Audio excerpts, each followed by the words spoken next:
आज का पहला प्रश्न है कि सूची वन और सूची टू, जिसमें अवध के नवाब और उनके योगदान और उनके शासनकाल की घटनाएं हैं, उनको सुमेलित करना है। कि शुजाउद्दौला अंग्रेजों के साथ इलाहाबाद की संधि पर हस्ताक्षर किए, सफदरजंग राजधानी को फैजाबाद से लखनऊ स्थानांतरित की, वाजिद अली शाह 1856 में अंग्रेजों के द्वारा अपदस्थ कर दिया गया। तो कौन सा कथन जो है वो सही है? केवल एक सही है, केवल दो सही हैं, या सभी तीनों सुमेलित हैं, या फिर इनमें से कोई सुमेलित नहीं है? तो इसका सही जो आंसर है वो आपका है बी ऑप्शन। इसके दो कथन जो हैं वो सुमेलित हैं। अगर हम अवध के इतिहास की बात करें तो अवध का इतिहास जो है वो अनेक घटनाओं और नवाबों के योगदान के लिए जाना जाता है।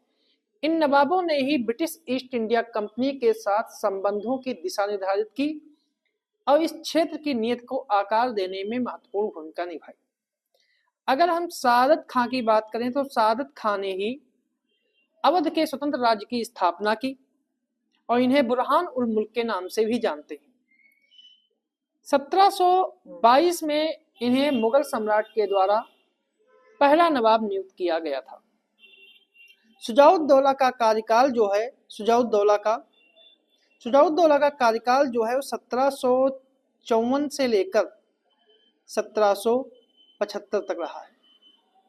इन्हें बक्सर के युद्ध में उनकी भूमिका के लिए जाना जाता है, जहां उन्होंने मुगल सम्राट शाह आलम द्वितीय और बंगाल के मीर कासिम के साथ मिलकर अंग्रेजों के खिलाफ संघर्ष किया और अपनी हार के बाद इन्हें 1765 में इलाहाबाद की संधि पर हस्ताक्षर करने के लिए विवश होना पड़ा।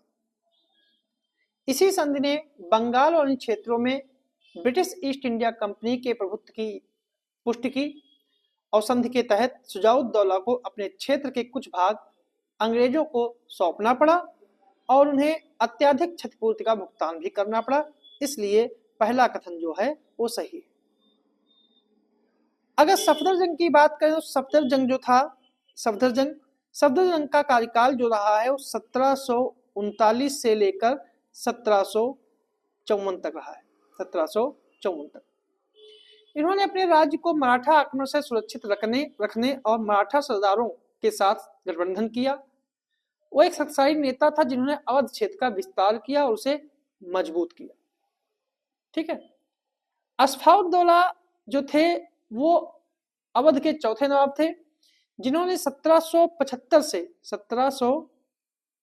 से लेकर 1797 तक इन्होंने शासन किया और इन्होंने 1775 में अवध की राजधानी फैजाबाद से लखनऊ स्थानांतरित की।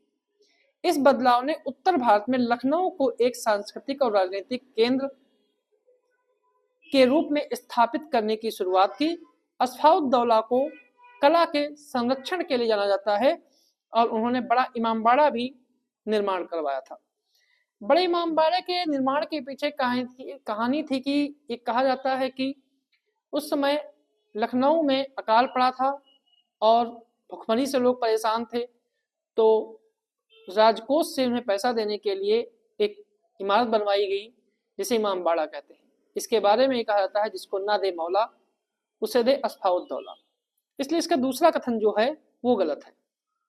वाजिद अली शाह की बात करें तो वाजिद अली शाह अवध के अंतिम नवाब थे।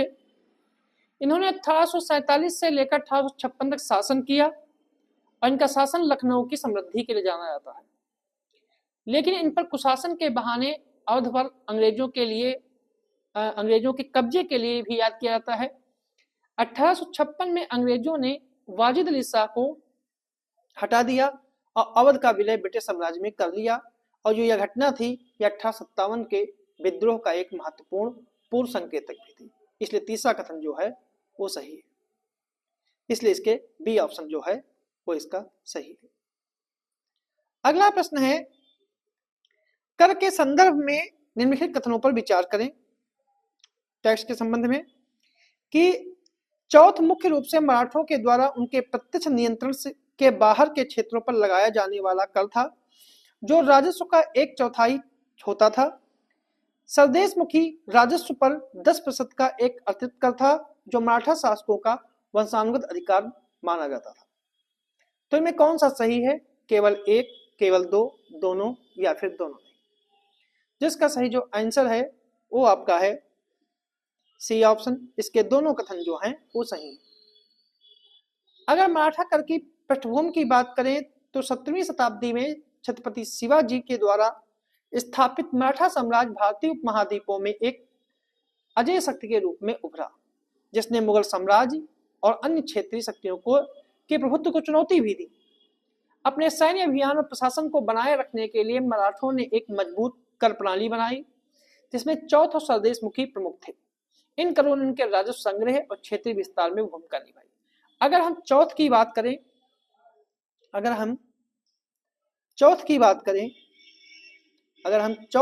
करें, ठीक है, तो चौथ जो है संस्कृत के चतुर्थ से लिया गया है। इसका अर्थ होता है 1/4 भाग। यह कर उस क्षेत्र के राजस्व या उपज का 1/4 होता था जिस पर इसे आरोपित किया जाता था। इसका उद्देश्य जो था कि एक सुरक्षा शुल्क के रूप में था। चौथ जो है एक प्रकार का सुरक्षा कर था जो मराठा लोग बाहरी खतरों से सुरक्षा प्रदान करने के बदले पड़ोसी क्षेत्रों राज्यों से कर की मांग करते थे। इसमें स्वयं मराठा आक्रमणों से भी सुरक्षा शामिल थी। यह कर मुख्य रूप से मराठा साम्राज्य के प्रत्यक्ष प्रशासनिक नियंत्रण से बाहर के क्षेत्रों पर लगाया जाता था, जिसमें मुगल शासन, अन्य रियासत के अधीन वाले क्षेत्र शामिल थे। इसलिए पहला कथन जो है वो सही है। अगर ऐतिहासिक संदर्भ की बात करें तो शिवाजी ने अपने शत्रुओं को कमजोर करने और मराठा सैन्य अभियानों को वित्त पोषित करने के लिए चौथ को संस्थागत रूप किया था और शिवाजी के उत्तराधिकारी खासकर पेशवाओं ने इस प्रथा को जारी रखा और इसका विस्तार किया और कह सकते हैं कि आय का यह जो चौथ था वो आय का एक नियमित स्रोत बन गया। अगर सरदेशमुखी की बात करें तो सरदेशमुखी का मतलब होता है सर मतलब अतिरिक्त और देशमुख मतलब मुख्य प्रधान या राजस्व अधिकारी। इन दो सर और देशमुख इन दो शब्दों के संयोजन से बना है सरदेशमुखी, जिसका अर्थ होता है मुख्य अधिकारी के द्वारा दावा किया गया एक अतिरिक्त कर। यह चौथ के अतिरिक्त राजस्व का जो होता था वह 10% होता था, इसलिए इसका दूसरा कथन जो है वो भी सही है। सरदेशमुखी वंशानुगत अधिकार के रूप में था क्योंकि इसके द्वारा ही मराठा शासक देश के कल्याण, व्यवस्था और कानूनी संरक्षक के रूप में जनता की हितों की रक्षा करते थे। ठीक है, इससे राजस्व में वृद्धि हुई और प्रशासनिक लागत और विशाल सैन्य को प्रयासों को एक मौका मिला। बालाजी विश्वनाथ पहले पेशवा थे जिन्होंने 1719 में मुगल सम्राट फर्रुखसिया से चौथ और सरदेशमुखी वसूलने का अधिकार हासिल किया था।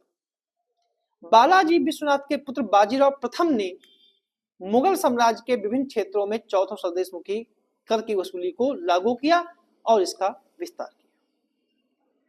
अगला प्रश्न है कि निम्नलिखित युग्मों पर विचार करें कि क्षेत्रीय राज्य उनके संस्थापक जैसे अवध, हैदराबाद और बंगाल, इनमें कौन सुमेलित हैं? केवल एक सुमेलित है, दो सुमेलित हैं, तीनों हैं या कोई नहीं? तो इसका सही जो आंसर है वो आपका है डी ऑप्शन, जिसके दो कथन जो हैं सुमेलित हैं। बात करें अवध की।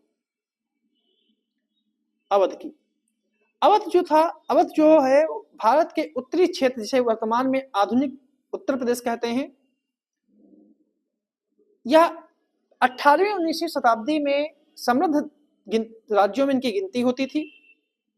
अवध की स्थापना 18वीं शताब्दी में सादत खां या बुरहान मुल्क के द्वारा की गई थी, इसलिए पहला कथन जो है सही है। सादत खां को मूल रूप से 1722 में मुगल बादशाह मोहम्मद शाह रंगीला के द्वारा अवध का गवर्नर नियुक्त किया गया था। ठीक है, और धीरे धीरे उसने अपनी स्वायत्तता में वृद्धि की और जिसे अवध एक अर्ध स्वतंत्र राज्य बन गया। सादत खां ने फैजाबाद को अपनी सत्ता का केंद्र बनाया और एक समृद्ध राज्य की नींव रखी। बाद में शुजाउद्दौला, अशफाउद्दौला जैसे शासकों ने इसका विस्तार किया। अशफाउद्दौला ने अपनी राजधानी फैजाबाद से लखनऊ स्थानांतरित की, ठीक है। और अवध धीरे धीरे उत्तर भारत में सांस्कृतिक, आर्थिक और राजनीतिक प्रभाव का केंद्र बन गया। अगर हैदराबाद की बात करें तो हैदराबाद की स्थापना जो है 1724 में निजामुल मुल्क ने की थी, जिन्हें चिंगलिज खां के नाम से भी जाना जाता है, ठीक है। इसलिए इसका जो है दूसरा कथन भी सही है। बंगाल की स्थापना जो है वो अली वर्दी खान ने नहीं, बंगाल के स्वतंत्र राज्य की स्थापना जो है वो मुर्शीद कुली खान ने की थी, मुर्शीद कुली खान ने की थी, ठीक है। और ये 1717 में हुई थी। इसलिए तीसरा कथन जो है वो गलत है, इसलिए इसका बी ऑप्शन जो है सही है। अगला प्रश्न है, ग्रेट योजना के संदर्भ में निम्नलिखित में से कौन सा सही है?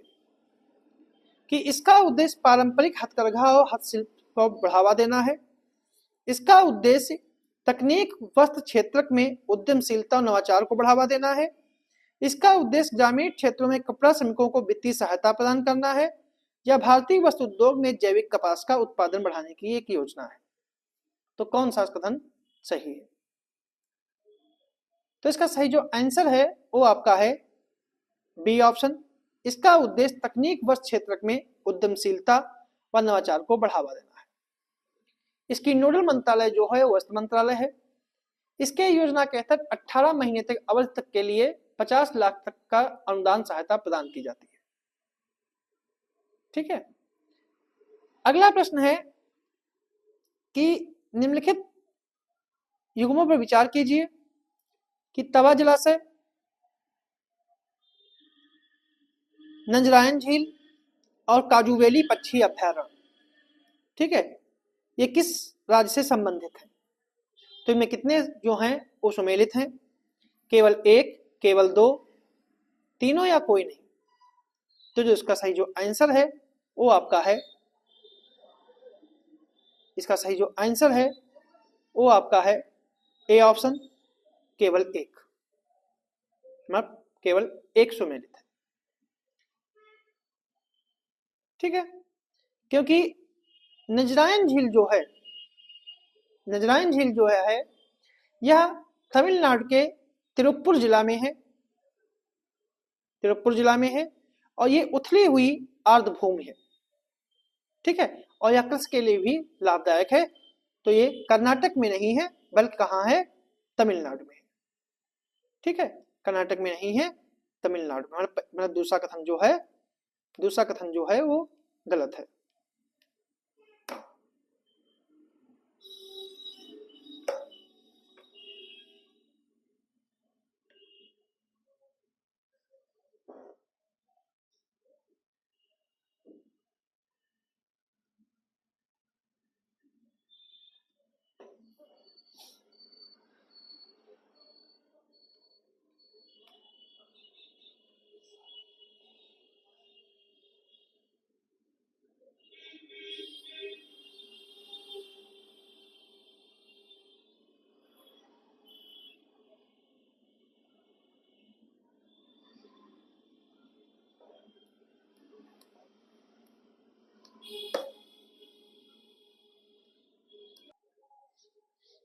नंजरायन झील जो है वो तमिलनाडु में है, ठीक है, और काजूवेली जो पक्षी अभयारण्य है ये तमिलनाडु में है, इसलिए ये सही है, ठीक है।